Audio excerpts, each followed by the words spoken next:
Le véritable combat est contre soi-même. Miyamoto Musashi. Le Dokodo est un texte court composé de 21 préceptes ou principes écrits par Musashi vers la fin de sa vie, peu avant son décès en 1645. 6 préceptes reflètent ses idées sur la conduite à adopter dans la vie et face à la mort. Cet ouvrage philosophique offre des conseils pour mener une vie honorable, disciplinée et authentique. Dans notre monde moderne trépidant, nous sommes rarement seuls. Nos esprits sont constamment bombardés d'informations, de pensées et de distractions. Cependant, Miyamoto Musashi nous enseigne que la solitude pourrait être la clé pour changer notre vie. Le légendaire samouraï croyait en cela, passant la majeure partie de sa vie en solitude, perfectionnant son art et développant sa philosophie. Miyamoto Musashi est une figure vénérée à ce jour. Né en 1584 dans un Japon dévasté par les guerres et les conflits, son maniement de l'épée était inégalé. Mais c'est sa profonde sagesse qui continue de nous inspirer des siècles plus tard. Il était un artiste, philosophe et épéiste qui a remporté plus de 60 duels, dont beaucoup se sont soldés sans mort. Cependant, son chemin était loin d'être marqué par une violence incessante. Il a mené une quête profonde de maîtrise de soi à travers la discipline, le dévouement et surtout la solitude.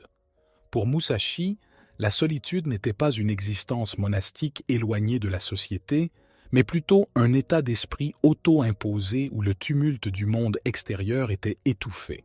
Il préconisait l'introspection et un esprit clair, sans distraction, comme voie vers le développement personnel.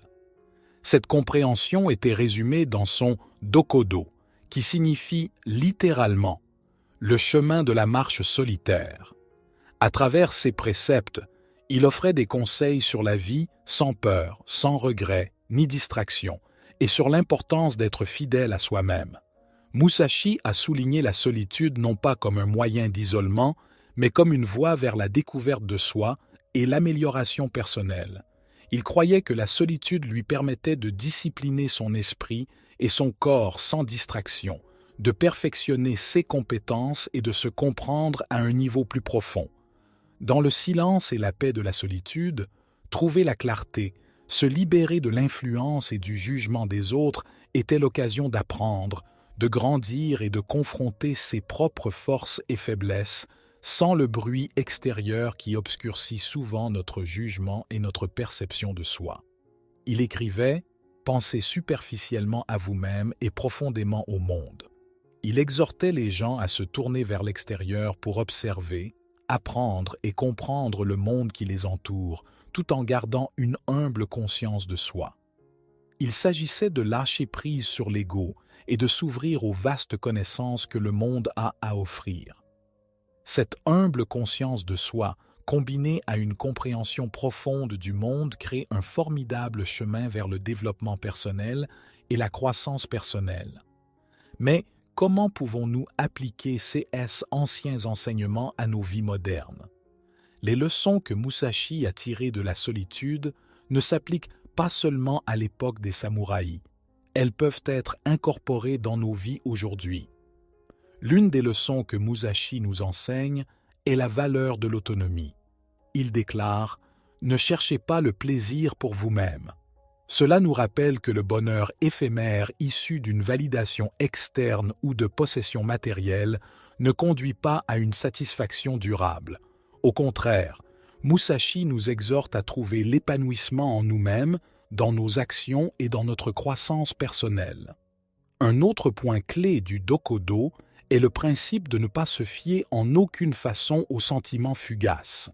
Cela nous encourage à ne pas agir impulsivement sur des émotions passagères, mais à réfléchir attentivement à nos actions et à leurs conséquences.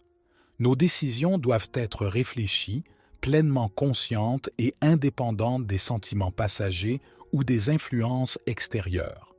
De plus, Musashi souligne l'importance de ne pas s'attacher aux choses physiques et temporelles. Dans le Dokodo, il conseille « Ne vous attachez pas aux biens dont vous n'avez plus besoin ». Ce conseil d'abandonner les attachements inutiles ne se limite pas seulement aux possessions matérielles, mais s'étend également aux relations, aux habitudes et aux pensées qui ne nous servent plus.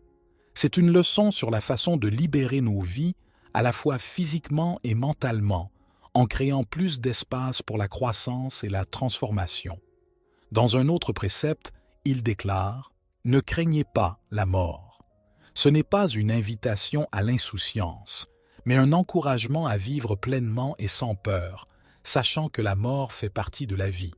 C'est une invitation à vivre chaque jour comme si c'était le dernier, à valoriser chaque instant et à saisir les opportunités qui se présentent. Enfin, il nous exhorte à nous détacher du désir tout au long de notre vie.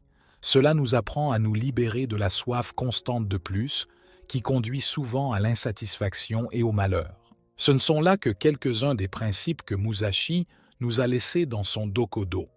Ils nous fournissent une carte pour naviguer dans la vie, soulignant la valeur de l'introspection, de l'autonomie, de la prise de décision réfléchie et de l'abandon du superflu. Le monde d'aujourd'hui est très différent de l'époque de Musashi.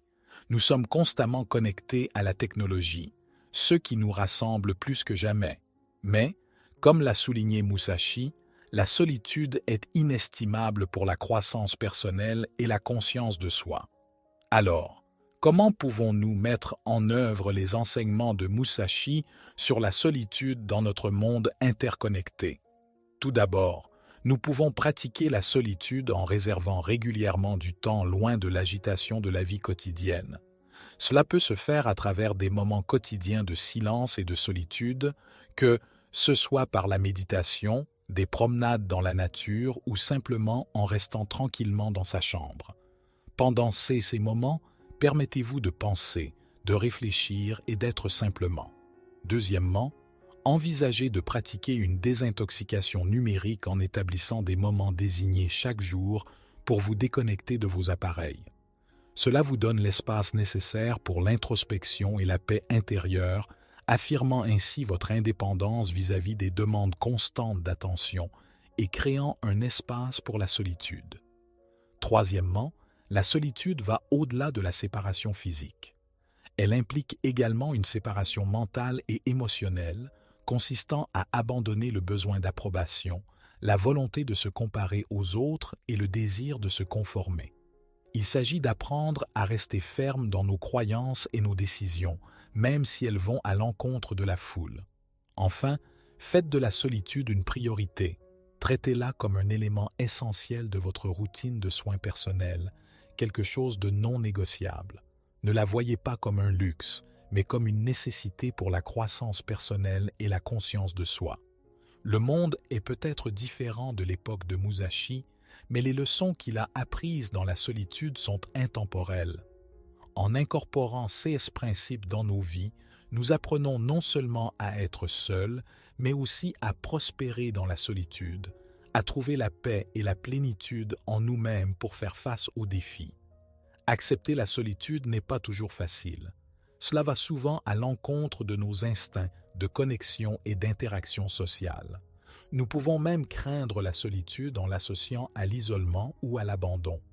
Premièrement, il est essentiel de distinguer la solitude de l'isolement. L'isolement est un état de détresse émotionnelle, un sentiment d'être socialement isolé ou déconnecté. C'est un état indésirable, un sentiment de déconnexion. La solitude, en revanche, est d'être seul sans se sentir seul. C'est un état de connexion positif et constructif avec soi-même. Deuxièmement, comprenez que la solitude n'est pas un concept de tout ou rien. Il n'est pas nécessaire de se retirer dans une grotte ou de vivre en ermite pour en faire l'expérience. Il s'agit plutôt de trouver un équilibre en incorporant des périodes de calme et d'introspection dans votre vie quotidienne. Troisièmement, rappelez-vous que la solitude nécessite une intentionnalité. C'est un choix conscient, un acte délibéré. Il s'agit de prendre du temps pour soi, pour ses pensées et ses réflexions. Enfin, acceptez l'inconfort qui peut accompagner la solitude. Ce confort peut être un signe de croissance, une indication que vous vous défiez. Repoussez vos limites et sortez de votre zone de confort. Musashi a compris les défis d'embrasser la solitude, mais il a également reconnu ses avantages. À travers sa vie et ses enseignements, il nous propose un plan pour surmonter ces défis et exploiter le pouvoir transformateur de la solitude. Le voyage à travers la vie et les enseignements de Miyamoto Musashi est un puissant rappel de l'importance de la solitude dans la croissance personnelle et la réalisation de soi. Le chemin vers la maîtrise de soi nécessite souvent de marcher seul. Le voyage n'est peut-être pas facile, mais il est certainement gratifiant. Peut-être, comme Musashi, découvrirez-vous qu'être seul peut vraiment changer votre vie.